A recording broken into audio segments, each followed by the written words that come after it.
Stop before you try that DIY fix that you saw online.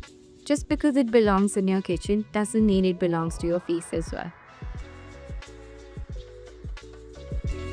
Ingredients like lemon and baking soda cause a lot of skin barrier damage. On the other hand side, things like coffee or sugar scrubs, they end up causing micro tears on your skin. Now, who's even at risk?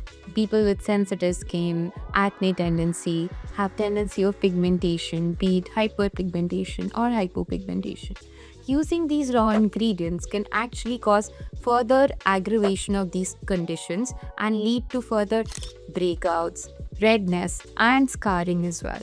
Say skincare is more about science and testing and not your DIY hacks. So, if you want predictable and good results which are safe at the same time, do visit your nearby dermatologist and do it the right way, not the kitchen way.